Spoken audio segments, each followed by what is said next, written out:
Bismillahirrahmanirrahim. Assalamualaikum warahmatullahi wabarakatuh. Kita sambung pada tajuk yang seterusnya, iaitu tajuk ruang. Fungsi ruang.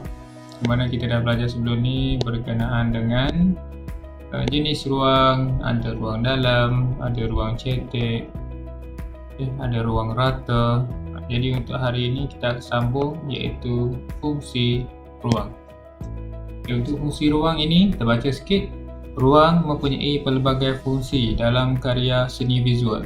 Ruang fizikal ataupun ruang nyata membolehkan karya seni dilihat daripada pelbagai sudut. Interaksi antara karya seni dan audiens membolehkan pengalaman estetik berlaku. Audien akan dapat melihat kualiti sebenar karya tersebut dari segi bahan, gaya, kehalusan dan mesej yang ingin disampaikan. Maksudnya dekat sini, pelukis ni dia akan memberitahu kepada audiens, yang mana audiens ini ialah penerima ataupun yang melihat apa yang kita lukis itu, dan juga kita boleh bagi tahu apa yang kita nak sampaikan. Contohnya gaya ataupun kehalusan ataupun mesej yang ingin kita sampaikan kepada pelihat. Ruang ilusi ataupun ruang tampak pula berfungsi untuk memperlihatkan karya seni 2D seperti 3D. Maksudnya kita akan nampak 2D kepada 3D. Perkara ini dilakukan melalui aplikasi ruang cetek, ruang dalam dan ruang nyata. Ini ialah jenis-jenis kita dah belajar, iaitu jenis-jenis ruang. Ruang cetek, ruang nyata dan juga ruang dalam. Tengok yang pertama, hasil daripada karya Ong Chek Hua, iaitu In the Morning Light pada tahun 2013 menggunakan cat air. Yang mana dekat sini dia menegaskan yang mana ruang mempengaruhi warna dan saiz berdasarkan jarak. Berdasarkan jarak. Maksudnya dekat depan ni ialah warna dia lebih cerah berbanding dengan pokok berada dekat belakang ni.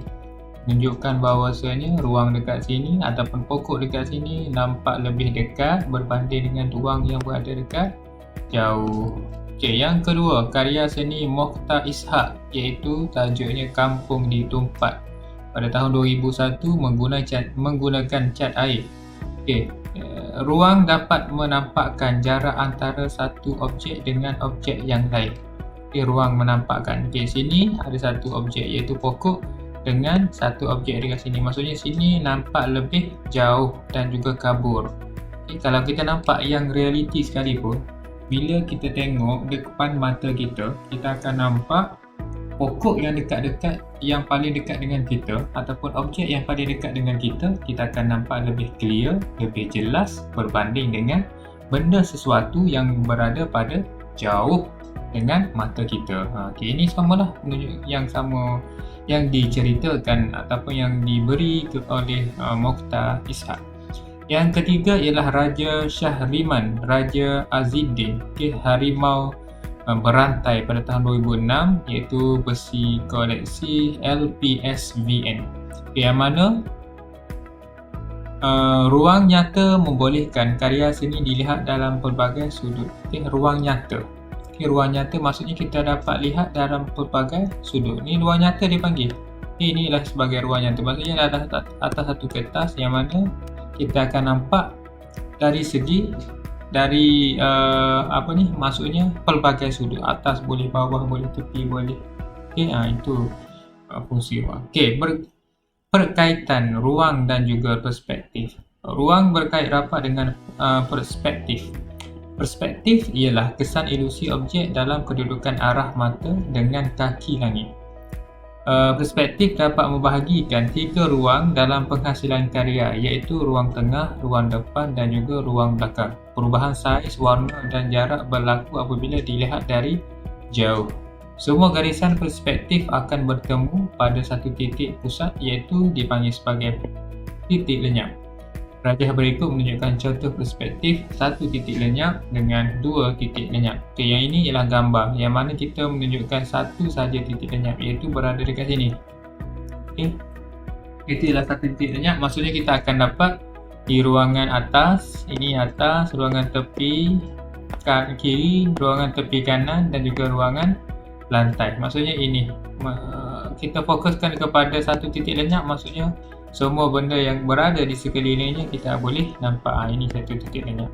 Okay, yang kedua ialah dua titik lenyap, yang mana dua titik lenyap ni kita akan nak ambil satu benda yang kita fokus dan juga titik lenyapnya berada di kawasan ini. Okay, maksudnya kita menggunakan teknik simetri lah, maksudnya kita seimbangkan kalau kita nak ambil gambar lah contoh. Okay. Okay, teknik penghasilan ruang. Ruang menjadi sebahagian daripada unsur penting dalam penghasilan karya seni visual. Penggunaan ruang dimanipulasi melalui cara seseorang perkarya itu melihat dan kesannya kepada kita. Rajah berikut menunjukkan teknik-teknik yang digunakan untuk menghasilkan unsur ruang. Okay, yang pertama, yang mana dilukis oleh Lai Fong Moi, iaitu tajuknya Pagi Hari di Kampung pada tahun 1956 menggunakan cat air. Okay, dia menggunakan cat air. Ini ialah dapat dilihat dari segi perubahan saiz. Okay, maksudnya saiz yang besar berada paling dekat. Okay, contohnya rumah ni kita fokus, dan saiz yang kecil berada akan jadi lebih jauh. Itu perbezaan saiz. Yang kedua ialah imej terang dan juga kabur. Okay, dilukis oleh Khalil Ibrahim, iaitu tajuk Kampung Sin Circa pada 1955 menggunakan cat air atas kanvas. Okay, maksudnya dekat sini menggunakan imej terang dan juga kabur. Imej terang ni berada di kawasan yang paling dekat, imej kabur berada di kawasan yang lebih jauh. Okay, ini contoh ada satu bukit. Okay, itu menggunakan imej terang dan juga kabur. Okay, seterusnya ialah tindanan. Karya daripada Zaliha Syari, iaitu Midwest Horizon pada tahun 1990 menggunakan Fabric Collage. Okay, menggunakan Fabric Collage maksudnya tindanan atas satu benda. Maksudnya tindan maka terhasil lah karya.